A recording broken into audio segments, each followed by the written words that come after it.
अस्सलामुअलैकुम। Straight talk में खुशामदीद। आपके साथ मैं हूं आयशा बख्श। सदर ट्रंप ने ईरान की ताज़ा तजावीज़ को मुकम्मल तौर पर नाकाबिल कबूल करार देकर फिर वाज़ेह किया है कि वाशिंगटन किसी नर्म समझौते पर आमादा नहीं। ट्रंप इंतज़ामिया समझती है कि अगर वो ईरान को महदूद जंगबंदी, जुज़वी पाबंदियों में नरमी और आबना हुर्मुज़ के नए सियासी नॉर्मल के साथ कबूल कर लेते हैं तो ये तेहरान की स्ट्रेटेजिक कामयाबी होगी। यही वजह है कि ट्रंप न सिर्फ ईरानी तजावीज़ मुस्तरद कर रहे हैं बल्कि वो अपने हामियों के सामने एक सख्त डील का तासुर भी कायम रखना चाहते हैं। नवंबर के मिड टर्म इंतखाबात उनके सामने हैं और वो ईरान से ऐसा मुआहिदा चाहते हैं जिसे ओबामा दौर के जौहरी मुआहिदे से ज्यादा सख्त और जारहाना तौर पर पेश किया जा सके। लेकिन जमीनी हकायक ट्रंप की ख्वाहिशात से मुख्तलिफ हैं। अमरीकी CIA के मुबैना जायजे के मुताबिक ईरान अमरीकी नाकाबंदी और माशी दबाव को कम अज कम मजीद 4 माह तक मुकाबला कर सकता है। अगरचे अमरीकी इंटेलिजेंस के बाज़ ओहदेदार इस दावे को मुस्तरद कर रहे हैं और कहते हैं कि नाकाबंदी ईरान के माशी ढांचे को शदीद नुकसान पहुंचा रही है, मगर इस बहस का सामने आना ही इस हकीकत को जाहिर करता है कि अमरीका को फैसला कुन कामयाबी हासिल नहीं हो सकी। यही वो नुक्ता है जो ट्रंप के लिए सियासी दर्द सर बनता जा रहा है। ईरान के तर्जुमान इस्माइल बकाई ने भी इसी कमजोर अमरीकी पोजीशन को हदफ बनाया है। उनका कहना है कि ईरान के मुतालिबात माकूल और जिम्मेदाराना हैं, जबकि अमरीका यक तरफा और गैर माकूल रवैया इख्तियार किए हुए है। बकाई ने ईरानी मौक़िफ़ को सिर्फ जौहरी या अस्करी मसला नहीं बल्कि खित्ते के अमन, समंदरी सलामती और मुंजमद असासों की वापसी के मुतालिबात के तौर पर पेश किया है। क्या ईरान ये तासुर दे रहा है कि वो महज मुज़ाहमत नहीं कर रहा बल्कि खलीज में एक नए सियासी और माशी निज़ाम की तश्कील चाहता है? यही तसव्वुर मुज्तबा खामनाई के उन 10 निकात में भी नुमाया नजर आता है जो खलीज फार्स और अबनाए हुर्मुज़ के मुस्तकबिल के हवाले से सामने आए हैं। इन निकात का मरकजी ख्याल यह है कि खित्ते में अमरीकी फौजी मौजूदगी अदम इस्तेहकाम की जड़ है। खलीज के पानियों पर इलाकाई ममालिक का मुश्तरका हक है और आबनाए हुर्मुज़ का नया इंतज़ाम गैर मुल्की असर से आज़ाद होना चाहिए। मगर इन तमाम निकात में सबसे अहम नुक्ता यह है जिसमें यह कहा गया है कि आबनाए हुर्मुज़ के नए निज़ाम के माशी फ़वाइद ईरानी अवाम को हासिल होंगे। गोया ईरान अब हुर्मुज़ को सिर्फ दिफाई या अस्करी मसला नहीं बल्कि अपने माशी मुस्तकबिल, इलाकाई असर और रसूख और स्ट्रेटेजिक बरतरी के तौर पर देख रहा है। आलमी मीडिया को तवक्को थी कि ट्रंप के दौरे चीन से पहले ईरान और अमरीका किसी न किसी मंतकी अंजाम या कम अज कम मुआहिदे तक पहुंच जाएंगे। ट्रंप सिर्फ 2 दिन बाद बीजिंग पहुंच रहे हैं, मगर क्या इतने कम वक्त में कोई बड़ी पेशरफ्त मुमकिन है? दूसरी तरफ ईरान भी हुर्मुज़ पर कायम न्यू नॉर्मल को छोड़ने के लिए तैयार नहीं। ऐसे में सवाल यह है कि अब इस तातुल का बड़ा जिम्मेदार कौन है? ईरान जो अपनी नई इलाकाई ताकत पर आमादा नहीं, या अमरीका जो ज़मीनी हक़ाइक़ तस्लीम किए बगैर मुकम्मल फतह चाहता है? इसी जाविये पर प्रोग्राम के पहले हिस्से में गुफ्तगू रखेंगे। हमारे साथ हैं शहजाद चौधरी, ज़ैगम खान, आमिर अहमद खान और हसन निसार साहिब। प्रोग्राम का सवाल आप सभी के लिए। तजावीज़ मुकम्मल तौर पर नाकाबिल कबूल, ट्रंप अपने हुकूक के तहफ़्फ़ुज़ के ख़्वाहां ईरान, खतरनाक तातुल का बड़ा जिम्मेदार कौन? मुकम्मल फतह का ख्वाहिशमंद अमरीका या नई इलाकाई हकीकतों को मनवाने पर मुसर ईरान? ज़ैगम साहिब। आयशा, आपको याद है कि 2 हफ्ते पहले जर्मन चांसलर फ्रेडरिख मर्ज ने क्या कहा, जिस पर ट्रंप साहब बड़े नाराज़ हो गए थे। उन्होंने कहा था कि ईरान ट्रंप को ह्यूमिलिएट कर रहा है। देखिए, आप जब बहुत ही छोटी थी या शायद नहीं थी, उस ज़माने में जब पाकिस्तानी दुबई में जाया करते थे और वहाँ काम नहीं मिलता था, मजदूरी नहीं मिलती थी, ख्वार होके नुकसान उठा के वापस आते थे, तो वो एक काम करते थे, वो उधार शुधार मांग के एक टेप ख़रीदते थे और टेप बगल में ला के डाल के लाया करते थे। बड़ी सी टेप हुआ करती थी, ताकि वापस आएँ तो तासुर ये मिले कि शहज़ादा जो है वो दुबई से कुछ कमा के लाया है, खाली हाथ नहीं आया। अब ट्रंप का मसला ये है कि यहाँ से वापस जाना है, कैसे ईरान तक तो आ गए, अब वापस कैसे जाएं? और बगल में कोई टेप जो है वो डाल के जाना है कि देखो ये मैं कमा के लाया हूँ, और ईरान वो टेप नहीं दे रहा। ये है ट्रंप का मसला। तो इस वक्त उनका मसला ये है कि ट्रंप को अगर आप देखें तो वो मुसलसल सख्त दबाव डाल के कोशिश कर रहे हैं कि ईरान को टेबल पर लाया जाए और अपनी शराइत मनवाई जाए, लेकिन ये जो उनकी मैक्सिमलिस्ट प्रेशर की पॉलिसी है ये फेल हो रही है। पहले शदीद ताकत इस्तेमाल करके, लीडरशिप को ख़त्म करके, बम्बारियाँ करके उनका ख्याल था कि केव इन कर जाएगी ईरानी क़यादत, हमारी बात मान जाएगी। जो चीज़ें हम चाहते हैं वो मिल जाएंगे, वो नहीं हुआ। फिर हुर्मुज़ का ब्लॉकेड कर दिया कि उससे दबाव पड़ेगा ईरान की मईशत पर। देखिए वो भी काम नहीं किया। आपने खुद बताया कि अमेरिका की इंटेलिजेंस ये कह रही है कि 4-6 महीने ईरान निकाल जाएगा। दुनिया कैसे निकालेगी? यूरोप कैसे निकालेगा? अमेरिका कैसे निकालेगा? 1 महीने के बाद तो यूरोप वालों के पास जेट उड़ाने का ईंधन भी नहीं होगा और 1-2 महीने में दुनिया की बस हो जाएगी। फिर इन्होंने कहा जी अंदर चलते हैं, हम नेवी लेकर आते हैं और हुर्मुज़ को खुलवाते हैं। What A humiliation. दुनिया की सबसे बड़ी ताकत वो नेवी जो हरकत में आया करती थी तो दुनिया कांप जाया करती थी। एक मुल्क के लिए उनका एक जो बेड़ा है वो काफ़ी हुआ करता था। कुछ नहीं कर सके और पाकिस्तान के ज़िम्मे लगाया कि पाकिस्तान ने कहा तो हम इसलिए भाग लिए। चलो अच्छी बात है, पाकिस्तान की जो है वो इज्जत बन गई। साहब तो ट्रंप खाली हाथ चाइना पहुंचे बार बार वो कहते हैं उसके साथ? जी माफ कीजिएगा, मैंने कहा ट्रंप जब खाली हाथ चाइना पहुंचेंगे अगले चंद घंटे बस, क्योंकि दुनिया की बड़ी उम्मीद थी कि जाने से पहले कुछ ना कुछ हो जाएगा। यहां भी हम डिस्कशंस कर रहे थे, हम खुद ये बात कर रहे थे कि इस विजिट से पहले ट्रंप कुछ ना कुछ फाइनलाइज कर चुके होंगे। देखिए चाइना के पास खाली हाथ जाने का मसला नहीं है, वो तो एक डिप्लोमेटिक बात होती है अगर ये मसला हल हो जाता।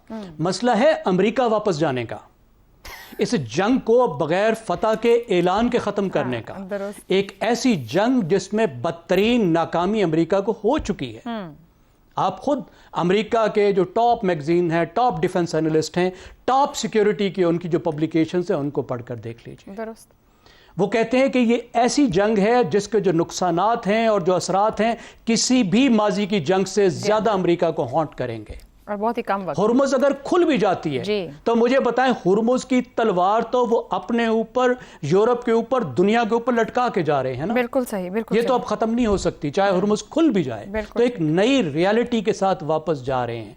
अब उनको जो वो न्यूक्लियर डील चाहते थे, अब मसला ये है कि शायद पहले वाले मुज़ाकरात जितनी भी बात ना मिले, JCPO से थोड़ी सी शायद उनको बेहतर मिले, लेकिन ईरान जो चाहता है वो चाहता है कि कम अज कम उस पे सैंक्शंस खत्म हो, उसके एसेट्स वापस मिले, फ्रीज हो जाएं, ठीक, और ब्लॉकेड खत्म हो। वो अपनी मैक्सिमलिस्ट पोजीशन लिए हुए है। जाहिर अच्छी बात तो ये है कि दोनों मैक्सिमलिस्ट पोजीशन से पीछे हटें, लेकिन उसका जो तरीकाकार ये है कि एक फेज प्रोसेस हो, मरहलावार तौर पर आगे बढ़ें। बिल्कुल ठीक। और ईरान ने कहा भी कि हम तैयार नहीं है, वो समझते हैं मैं डरा धमका के रास्ता निकाल लूंगा, और वो अभी तक मुमकिन नहीं। हमने भी यही कहा, चीन ने भी यही कहा, दुनिया भी यही कह रही है, सिर्फ ट्रंप को अकल नहीं आ रही। शहजाद साहब, ईरानी तजावीज़ को मुकम्मल तौर पर ट्रंप ने नाकाबिल कबूल कह दिया है।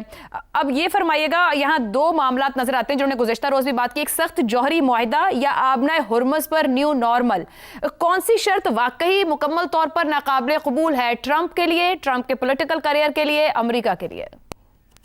आयशा, लम्हे भर को ये सोचते हैं कि ट्रंप नहीं था और ये जंग भी ना हुई होती, लेकिन ईरान जिस किस्म का ईरान था जंग से पहले उसी किस्म का ईरान होता। एक दिन ईरान में किसी सरफिरे को ख्याल आता और वो कहता कि आज मैं हुर्मुज़ बंद कर दूंगा। ना ट्रंप है, ना अमेरिका है, ना इसराइल ने हमला किया, कुछ भी नहीं हुआ, लेकिन उस सरफिरे ने उठा लिया, उसने बंद कर दिया। और उसके बाद पिछले 3 माह 4 माह में जो हालात हो गए दुनिया के, वो यही हालात यहाँ पे पहुंच जाते। ऐसी सिचुएशन में दुनिया जो कि इस असर से गुजर रही है, उनके तासरात, इसके असरात से गुजर रही है, वो क्या अमल उठाती, वो क्या करती? ऐसे ही तमाशा देखती बैठ के नहीं कि ईरान ने हुर्मुज़ बंद कर दिया, तालियां बजाइए सब मिलके, वाह क्या बात है, कितना कमाल का उनका ये कदम था। तकलीफ जब होती है जब किसी को, तो वो जाहिर है कुछ ना कुछ तो करेगा ना, चाहे वो GCC कंट्रीज होती, चाहे पाकिस्तान होता, चाहे हिंदुस्तान होता, चाहे बाकी ममालिक एशिया के होते। तो ये है हमारा सबसे बड़ा मसला। जब हम किसी भी चीज को ट्रंप के प्रिज्म से देखते हैं, अमेरिका के प्रिज्म से देखते हैं, इसराइल के प्रिज्म से देखना बिल्कुल जायज है। मैं उसके बिल्कुल उस तरीके से, यानी वो तो हम बात बहुत दफा कर चुके, लेकिन जब हम सिर्फ एक ही प्रिज्म से देखते हैं ना, तो फिर ऐसे लगता है कि जैसे जो हो रहा है जायज है, लेकिन जो ही वो प्रिज्म हटा दिया जाए तो लगता है कि यार ये तो कलामी की माज़रत शहजाद साहब, मगर ट्रंप ने या इस जंग ने चले, इस जंग ने क्या ईरान को वो लेवरेज नहीं दे दी कि उसको उस प्रिज्म से देखा गया और उसको वो सहूलत मिल गई कि उसने ये सब किया? अब कर लें, आ जाए उसी बात पे वापस आ जाए जो मैं कह रहा हूं, इसको चलने दें आगे जरा। तो इसका मतलब ये है कि वो, अगर ये जंग ना हुई होती, ट्रंप ना होता, ट्रंप जिंदा ही ना होता, बंदा ही किसी नाम का ट्रंप पाक अमेरिका में होता ही ना। अच्छा, और ये मामला भी ना हुआ होता, और ये ईरान सरफिरा उठा के ये कर देता तो दुनिया का क्या असरात होते। ठीक है, समझ आ गई ना दुनिया को कि दुनिया किस असर से गुजर रही है। जब हम दुनिया प्रिज्म एक से देखते हैं तो हमें लगता है वाह वाह वाह वाह क्या कमाल कर दिया, और जब दूसरे प्रिज्म से देखते हैं कि हमारी जो गुर्बत है दुनिया की वो 80 करोड़ से अब 120 करोड़ पे चली जाएगी अगर ये 2-3 माह और चली है जंग इसी तरीके से, और मईशत इसी तरीके से तबाही की तरफ जाती रही, यानी 4 करोड़ लोग और दुनिया में इन अगले 3-4 माह में गुर्बत की लकीर से नीचे चले जाएंगे। लोग खुदकुशियां कर रहे हैं हमारे अपने मुल्क के अंदर, अपने अपने माशरे के अंदर, ये बाकी गरीब मुल्कों के अंदर। तो जब हम उस प्रिज्म से देखते हैं तो लगता है यार बड़ा सरासर ज्यादती है, ये कैसी ब्लैकमेलिंग है यार। एक आदमी ब्लैकमेल कर रहा है, उधर से कल इंडोनेशिया कर देगा, फलाना कहीं और से कर देगा, बाबल मंदेब में कोई और कर देगा। तो तमाम जो तरीके थे जिससे कि दुनिया को हमने निजाम को लेके चल रहे थे वो तो बिल्कुल मलियामेट हो गया ना, हिल गया अपनी जगह से। मगर सर अच्छा, अब आ जाते दवाइयों हैं में ये बात नहीं हुई है, रीजन दी गई है, तो फिर ईरान को फिर बात वहीं आ जाती है, ईरान कर क्यों रहा ये सब? हाँ, तातुल का जिम्मेदार है ना, तातुल। ईरान को भी तो तकलीफ हो रही होगी ना, लेकिन ईरान को कोई परवाह नहीं है। वो कहता है कि ठीक है, मरे मरे सब मरे, जीसीसी के साथ उसकी नफरत है, उसकी दुश्मनी है, उनको तो मारेगा मारेगा ना।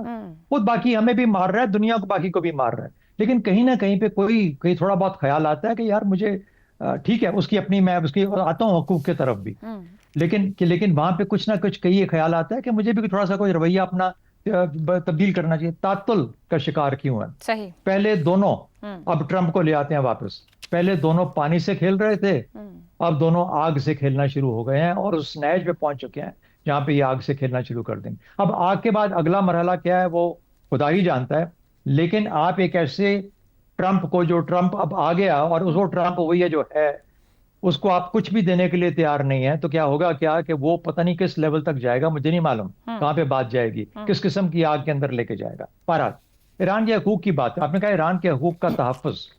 ईरान के हकूक में ये दो चीजें शामिल नहीं है, जौहरी हथियार शामिल नहीं है, पाकिस्तान भी नहीं चाहता ईरान जौहरी हथियार बनाए, कोई दुनिया का मुल्क नहीं चाहता ईरान जौहरी हथियार बनाए, ये वाज़ेह होना चाहिए हमें। दूसरी बात, हुर्मुज़ पे कंट्रोल उसके हक में नहीं है, हकूक में नहीं है।